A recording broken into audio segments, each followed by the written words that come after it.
વડોદરા શહેરમાં સંતુષ્ટિની ચીઝકેકમાં ફૂગ નીકળતા વિદ્યાર્થીઓ હોબાળો મચાવીને આ અંગે આરોગ્ય વિભાગમાં ફરિયાદ કરી.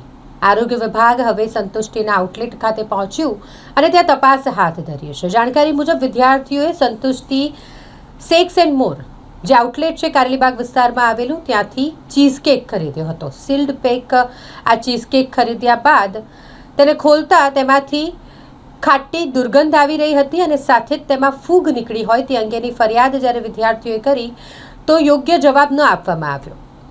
ત્યાંના સ્ટાફ દ્વારા પણ તેમની સાથે યોગ્ય વર્તન ન કરવામાં આવ્યું અને મેનેજર દ્વારા તો એમ કહી દેવામાં આવ્યું કે તમારાથી થાય એ કરી લો.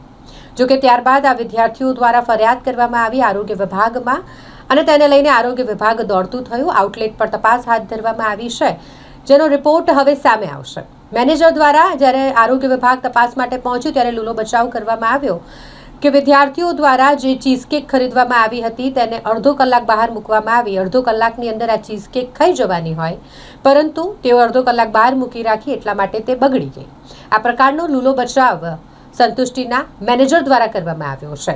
જોકે વિદ્યાર્થીઓ દ્વારા આ મામલે ફરિયાદ કરવામાં આવી છે કે તેમની આઇટમ જે છે ફૂડ આઇટમ તેના પર એક્સપાયરી ડેટ નથી લખવામાં આવતી અને જેના કારણે જાણકારી જ નથી હોતી કે આ ક્યારે મેન્યુફેક્ચર થયું છે ને ક્યારે એક્સપાયર થયું છે. એટલે તમામ જે ચીજ વસ્તુઓનું વેચાણ જે પેકેટમાં સંતુષ્ટિ દ્વારા કરવામાં આવે છે તેમાં એક્સપાયરી ડેટ લગાવવી જરૂરી છે આનો પણ ફરિયાદમાં ઉલ્લેખ કરવામાં આવ્યો છે. હાલ તો આરોગ્ય વિભાગ દ્વારા ચેકિંગ કરવામાં આવ્યું છે અને જેના રિપોર્ટની રાહ જોવાઈ રહી છે.